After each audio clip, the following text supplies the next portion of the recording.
মালয়েশিয়াতে last time টাকা উঠাচ্ছি, 3 বছরের সমাপ্তি ঘটাবো এখন। তো এখন লাস্ট আজকে টাকা ওঠানো, এরপরে আর এই কার্ড হয়তো ইউজ হবে না।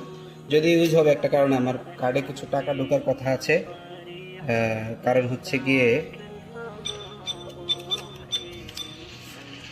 আলহামদুলিল্লাহ, আল্লাহ উত্তম পরিকল্পনাকারী। ভেবেছিলাম আমি কালকে চলে যাব দেশে 19 তারিখ।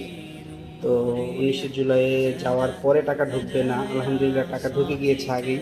এখন চেক দিয়ে মনটা খুশি হয়ে গেল, কষ্ট করা লাগলো না। টাকাটা আমার অ্যাকাউন্টে ঢুকে গিয়েছে। এটা মালয়েশিয়ার ইপিএফ। আমি একদিন আগে গত 16 তারিখ ইপিএফ করেছি, কমপ্লিট করেছি। ইপিএফ করে টাকাটাই করে রিসিভ নিয়ে আসছি। তো ওরা বলেছিল 3-4 দিন, 3 or 4 ওয়ার্কিং ডেজের মধ্যে আসলে টাকাটা ঢুকে যাবে।